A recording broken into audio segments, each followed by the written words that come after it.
Esse vídeo é um oferecimento Rede TV Plus. Assine agora para ver todas as vantagens e concorrer a prêmios diariamente. Acesse www.redetvplus.com.br. Boa noite, começa agora o Rede TV News. Boa noite. O presidente Bolsonaro defende a soberania do Brasil em questões de meio ambiente num discurso na cúpula das Nações Unidas sobre a biodiversidade. O ministro da Economia, Paulo Guedes, diz que o governo não vai financiar o Renda Cidadã usando recursos reservados ao pagamento de dívidas da União. E você vai ver também. Polícia Federal desmantela a quadrilha que há 10 anos lava dinheiro do PCC. O esquema movimentou 30 bilhões de reais. Justiça Federal aceita a denúncia e torna réus o advogado Frederic Wassef e outras 4 pessoas no processo sobre desvio de verbas do Sistema S. O governo de São Paulo assinou hoje o contrato com o laboratório chinês para o fornecimento de 60 milhões de doses da vacina contra a Covid-19. A imunização deve começar em meados de dezembro. É o que nós vamos ver na reportagem da Joyce Maffezoli. A Coronavac ainda está na 3ª fase de testes no Brasil, que deve ser concluída em 15 de outubro. Depois disso, é só aguardar os resultados para a aprovação da Anvisa. Mas o acordo assinado hoje já garante 60 milhões de doses. 46 milhões serão fornecidas ainda esse ano. 40 milhões de vacinas serão processadas pelo Instituto Butantan e 6 milhões virão prontas da China. Para fevereiro, a expectativa é que chegue mais 14 milhões de doses.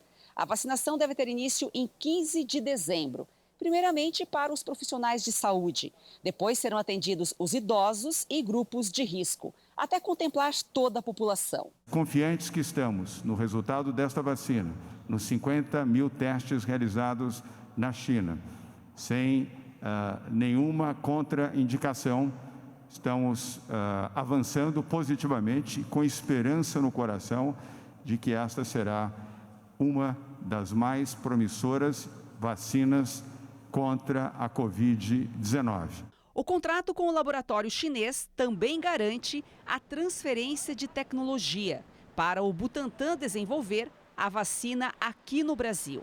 Começaremos a receber agora, em outubro, a matéria-prima, a matéria semi-acabada da China, e essa matéria-prima será transformada em vacinas aqui no Butantan.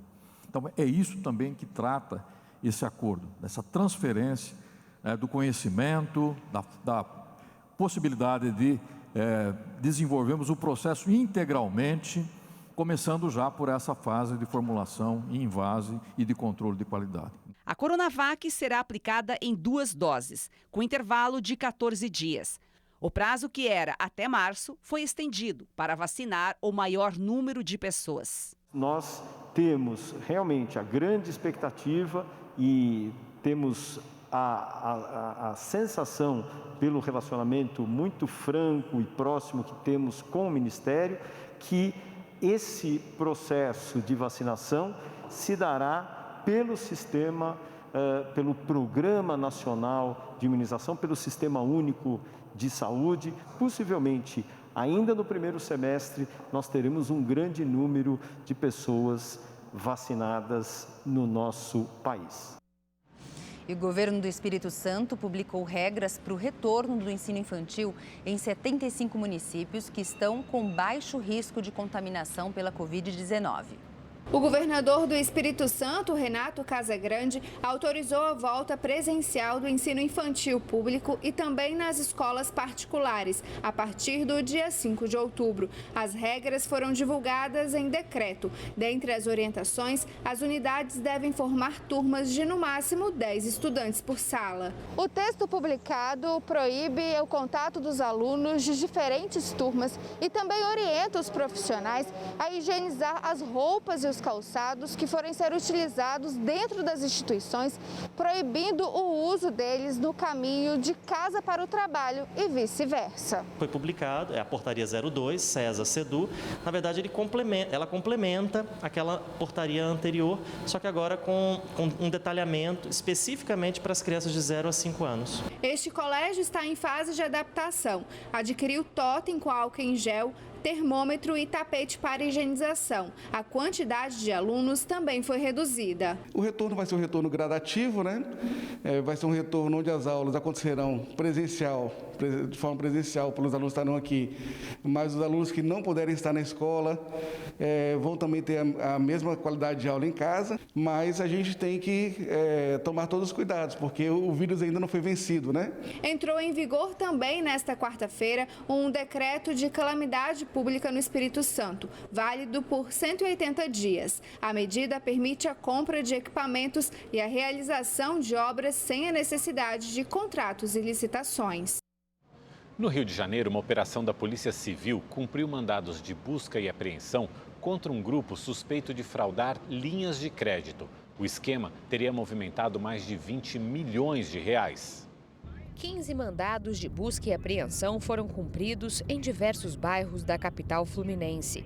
De acordo com as investigações que começaram em 2014, os suspeitos movimentaram mais de 20 milhões de reais por meio de fraudes em linhas de crédito na compra de materiais de construção por meio de empresas de fachada. A gente tinha concessão de Construcard, que é uma linha de crédito específica para construção civil. A gente tinha concessão também de cartões de crédito para laranjas, pessoas que não sabiam que seus nomes estavam sendo utilizados, ou até pessoas com RG inexistente.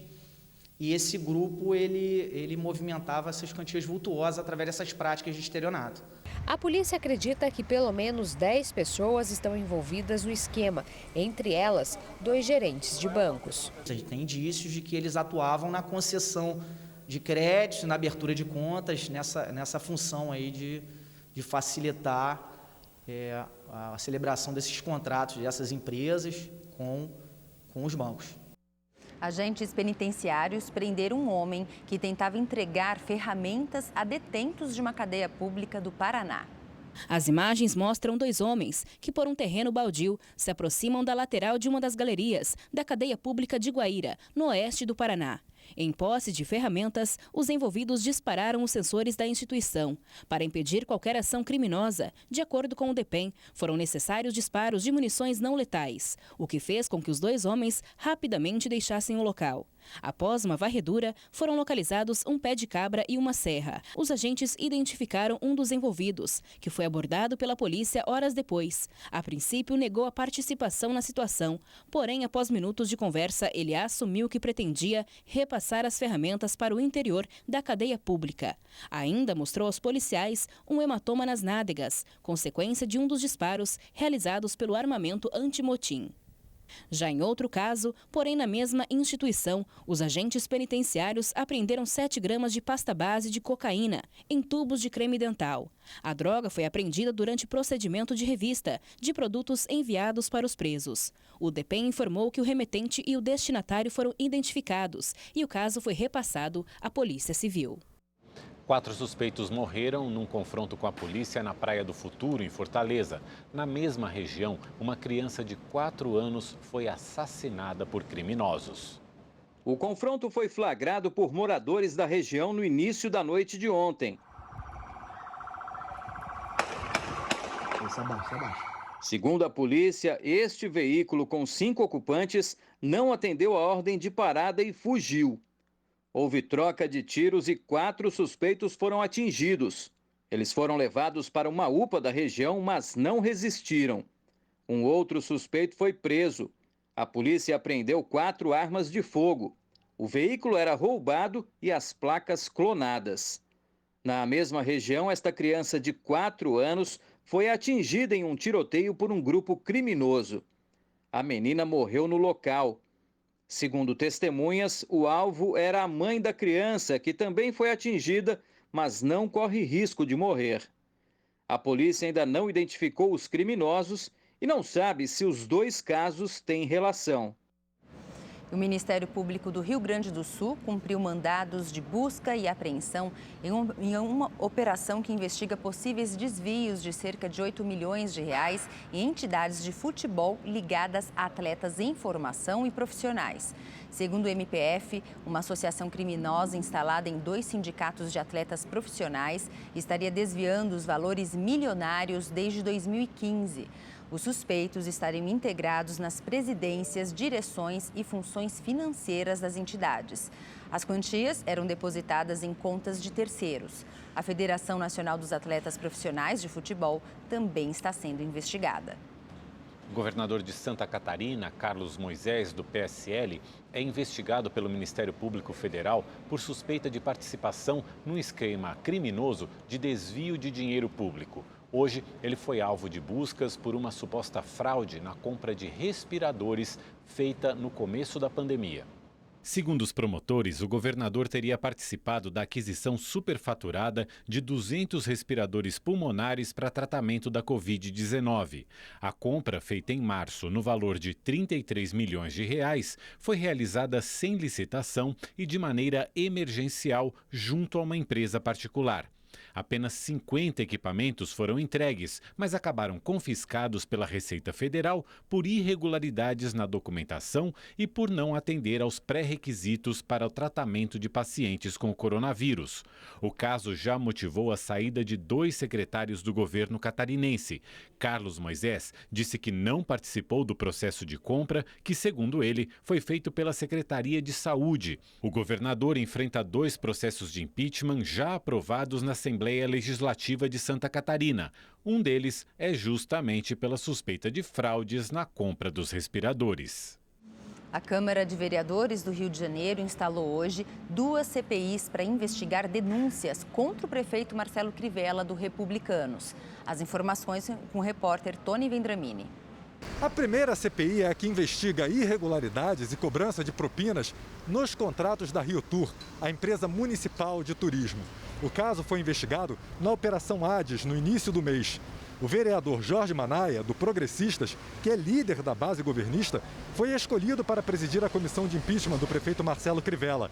O relator vai ser o vereador João Mendes de Jesus, do Republicanos. Na reunião da manhã, foram aprovados 4 requerimentos, entre eles o que estabelece o envio de ofício ao Ministério Público para a comissão ter acesso ao teor do inquérito que resultou na delação premiada do doleiro Sérgio Misravi e na investigação. Já à tarde, Jorge Manaia também foi eleito presidente da CPI do impeachment, instalada para investigar o caso dos Guardiões do Crivella, um grupo que seria pago com dinheiro público para atrapalhar reportagens nas portas dos hospitais municipais. O relator vai ser o vereador Hinaldo Silva, do Republicanos. Ainda não há uma data para as próximas reuniões. Nos próximos dias, os membros podem fazer sugestões de calendário e plano de trabalho.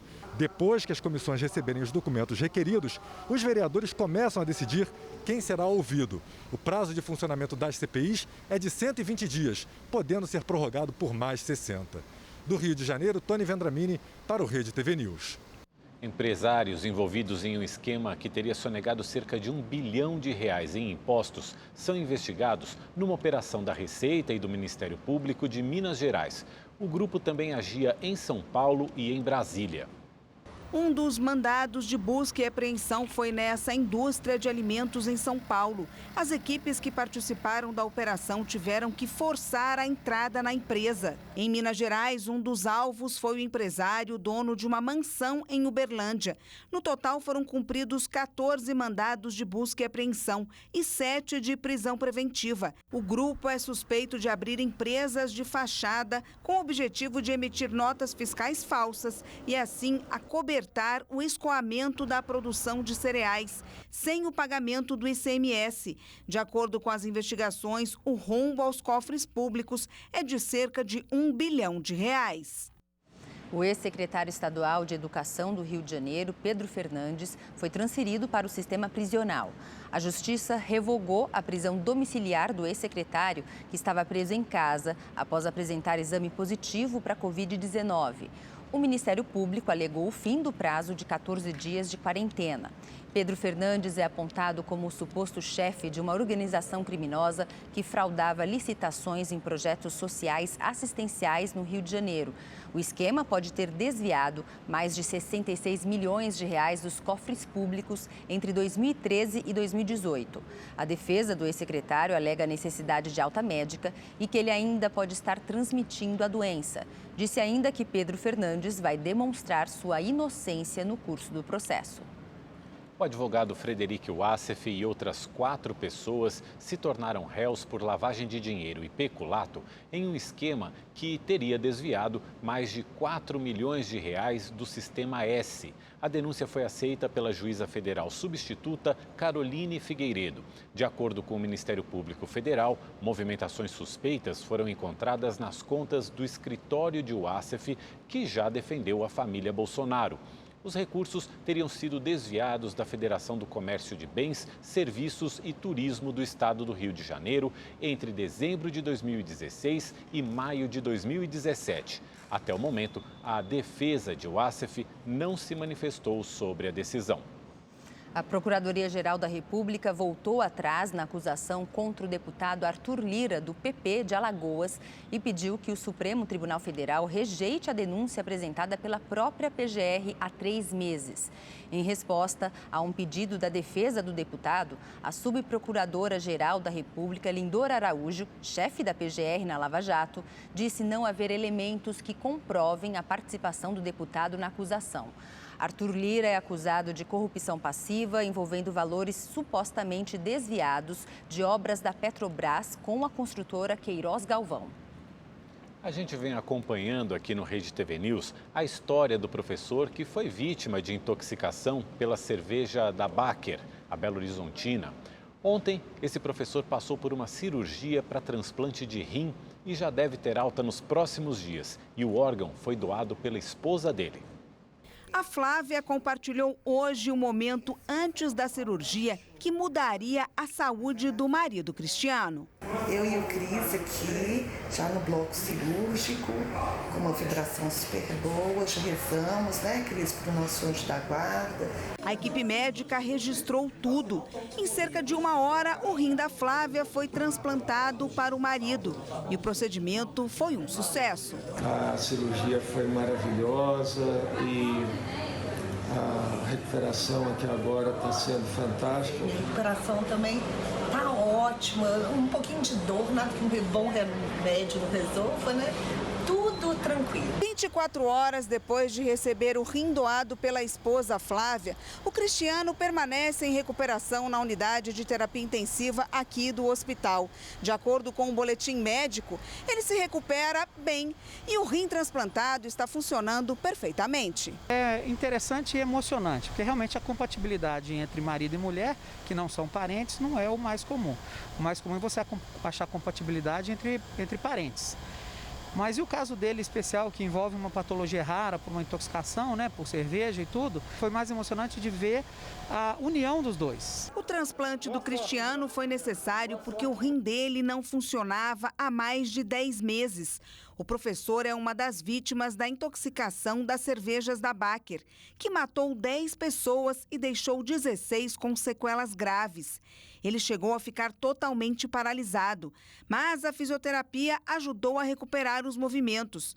Já os rins ficaram comprometidos definitivamente.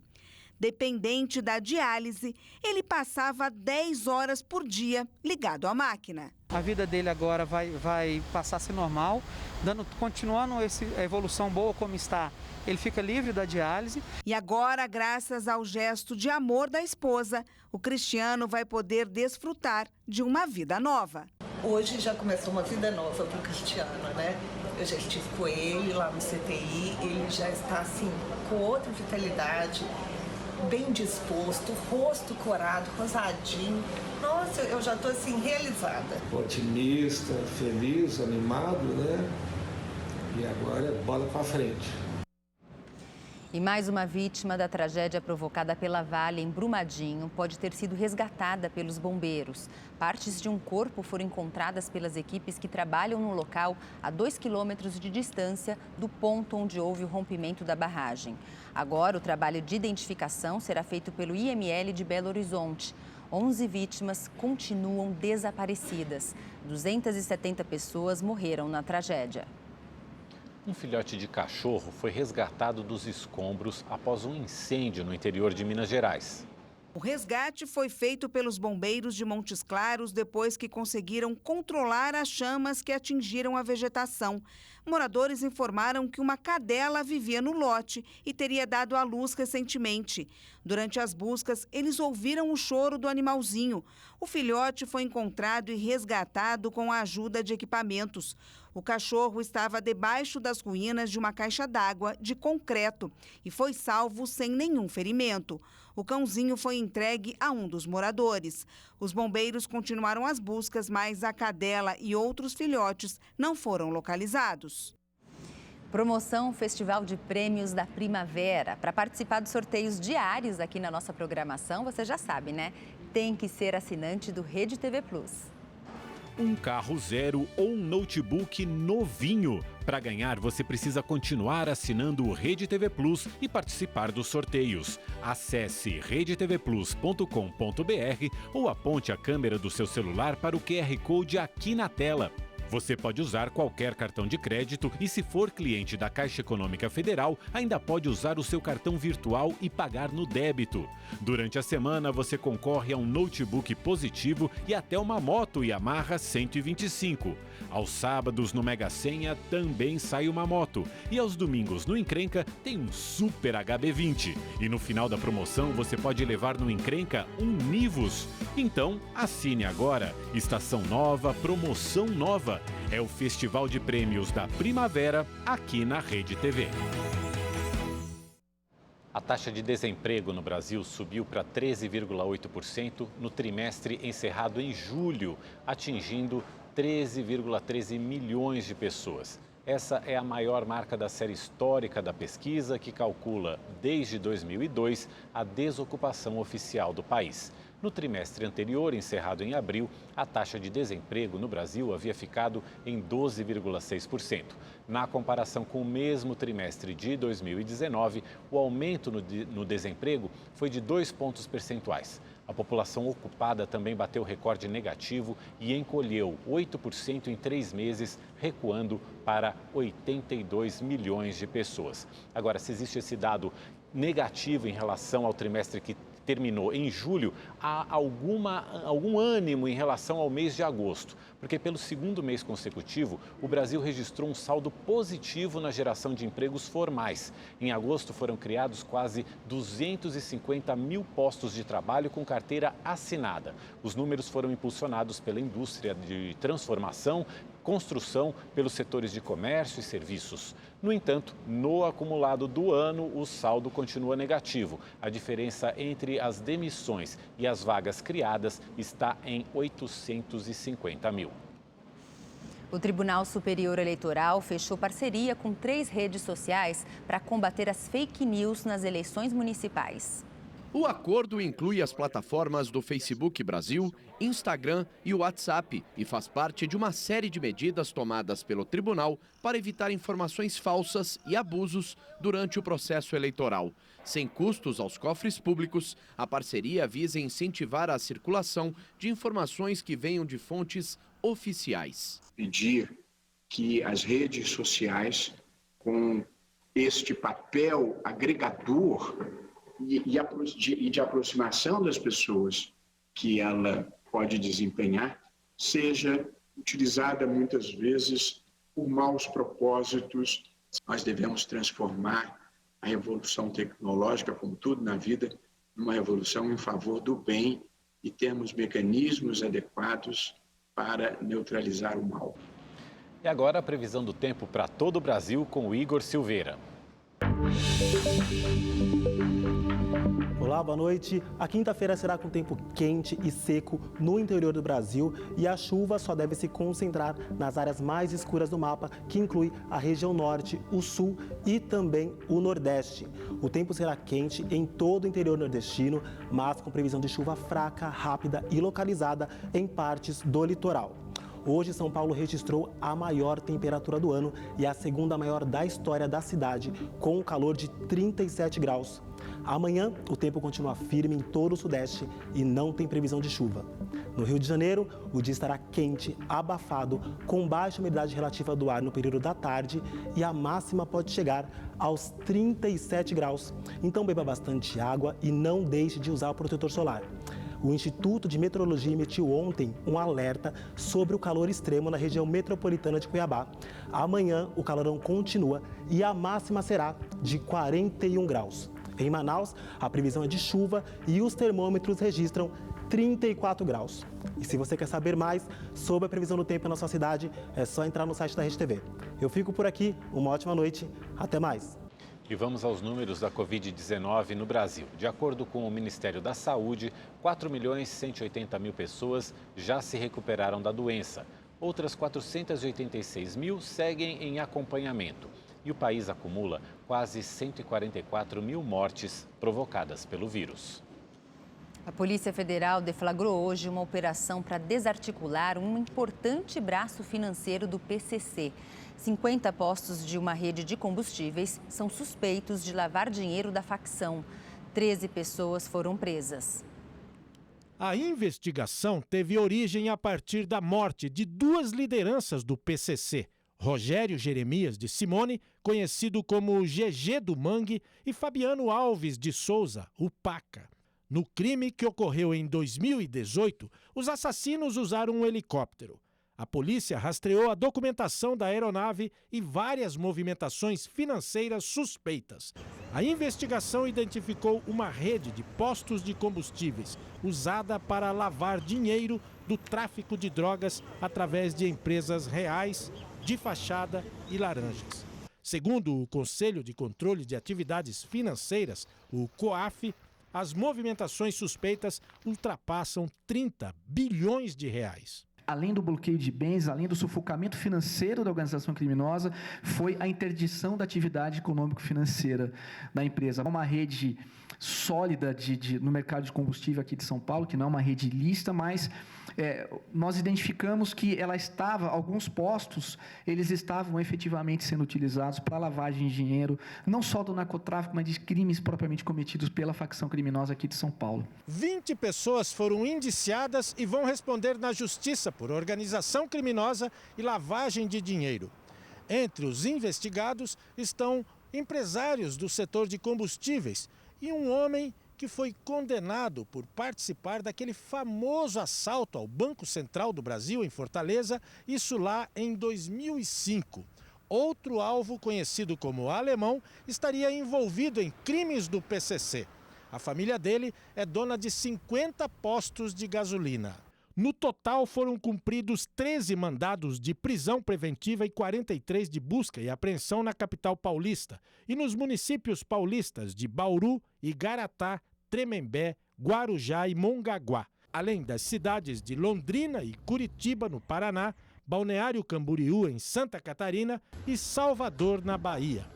Na ação foram apreendidos 32 carros de luxo, 9 motocicletas, 2 helicópteros, um iate, 3 motos aquáticas, 58 caminhões e 42 reboques e semi-reboques, além de relógios de luxo e bebidas importadas. Bens avaliados em 32 milhões de reais. A polícia também sequestrou imóveis e mais de 730 milhões de reais de contas bancárias. Pesquisadores brasileiros descobriram uma nova espécie de camarão no litoral de Pernambuco e ele foi batizado com o nome de Chico Science. Foram 3 anos de pesquisa. Os biólogos das Universidades Federal de Pernambuco e do Rio Grande do Sul montaram armadilhas nos arrecifes da Baía de Suape e da Praia de Carneiros, no litoral sul de Pernambuco. A nova espécie de camarão só existe aqui no estado e foi batizada de Chicoscienceae pernambucensis, em homenagem a Chico Science, um dos maiores ícones da cultura pernambucana. Muito difícil, reconhecer esse animal no meio ambiente, porque ele tem o hábito de viver escondido, ao que tudo indica, e ele ainda por cima tem uma cor transparente que também dificulta com que ele seja encontrado. Acho que essas são características realmente interessantes sobre ele. A ideia dos pesquisadores era catalogar as espécies de camarões presentes aqui em Pernambuco em 2 locais. A Baía de Suape foi escolhida por ser uma área de grande impacto ambiental por conta da presença do porto. Já a Praia de Carneiros foi escolhida por ser uma área de preservação ambiental. Durante a pesquisa, o grupo identificou cerca de 35 espécies de camarões. Entre elas estava o crustáceo inédito no mundo. O microcamarão é diferente dos camarões consumidos pela população. O Chico Science é colorido e tem menos de 1 centímetro. A descoberta dos cientistas virou um artigo científico e foi publicado na revista Journal of Crustacean Biology, da Universidade de Oxford, no Reino Unido, uma das mais conhecidas da área de crustáceos. Os pesquisadores acreditam que o animal é raro na natureza. A importância da descoberta de uma nova espécie é que cada vez que uma nova espécie é descoberta, a gente está contribuindo para um patrimônio preciosíssimo que nós temos, que é a nossa biodiversidade. Em discurso na cúpula sobre biodiversidade das Nações Unidas, o presidente Jair Bolsonaro defendeu as políticas adotadas pelo governo no combate ao desmatamento e às queimadas.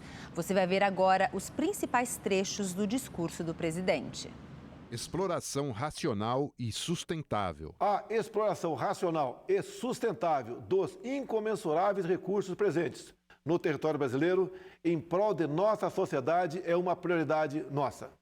É preciso que cheguemos a um consenso e que saibamos combinar sustentabilidade com desenvolvimento e preservação ambiental com inovação econômica. Política ambiental.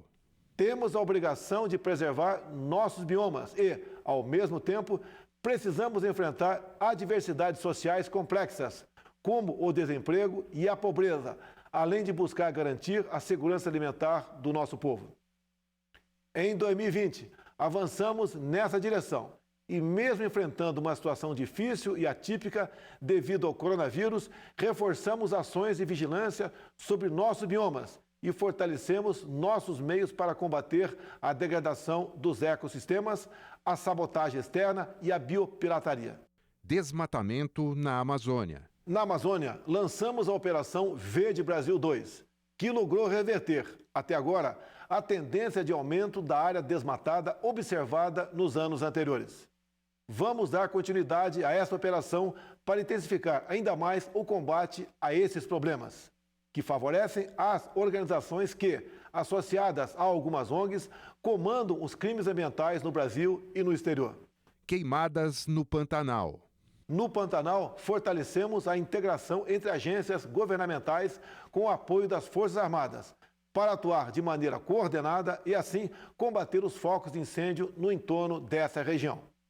Isso mostra que mantemos firme nosso empenho em buscar o desenvolvimento sustentável do país, com esteio em uma agricultura baseada na biotecnologia de comprovada eficiência e também na preservação do nosso patrimônio ambiental. Repercussão internacional. Rechaço de forma veemente a cobiça internacional sobre a nossa Amazônia e vamos defendê-la de ações e narrativas que agridam a interesses nacionais. Não podemos aceitar, portanto, que informações falsas e irresponsáveis sirvam de pretexto para a imposição de regras internacionais injustas, que desconsiderem as importantes conquistas ambientais que alcançamos em benefício do Brasil e do mundo. Futuro. Estejam certos de que o Brasil continuará fazendo sua parte nas negociações, sempre com o objetivo de assegurar recursos financeiros para a proteção da biodiversidade, tanto por meio da repartição de benefícios da bioeconomia, quanto por meio de novos mecanismos, como o pagamento a fornecedores de serviços ambientais. É preciso que todos os países cumpram com suas responsabilidades. Arque com a parte que lhes cabe e se unam contra os males, como a biopirataria, a sabotagem ambiental e o bioterrorismo. Meu governo mantém firme o compromisso com o desenvolvimento sustentável e com a gestão soberana dos recursos brasileiros. Estaremos sempre abertos a contribuir para um debate fundamentado no respeito aos 3 pilares da Convenção da Diversidade Biológica: a conservação, o uso sustentável e a repartição de benefícios. Espero o mesmo compromisso por parte dos senhores. E o presidente Jair Bolsonaro participou hoje do lançamento de um programa habitacional para assentados da reforma agrária. Serão disponibilizados 340 milhões de reais. Cada beneficiário poderá pegar emprestado até R$ 34 mil para a construção. No caso de reformas, o valor será de R$ 17 mil. O pagamento poderá ser feito em até 3 anos.